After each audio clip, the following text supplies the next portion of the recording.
Vemulawada rural మండలం హన్మాజీపేట గ్రామానికి చెందిన బీఆర్ఎస్, బీజేపీ పార్టీల నుంచి పలువురు కాంగ్రెస్ పార్టీలో చేరారు.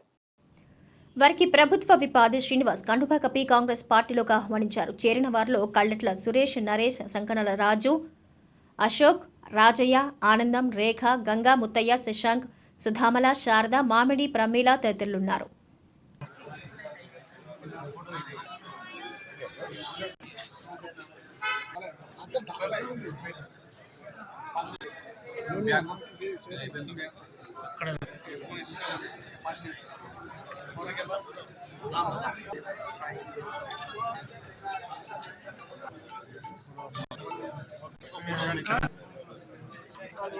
అమ్మా అందరికీ చూడాలి.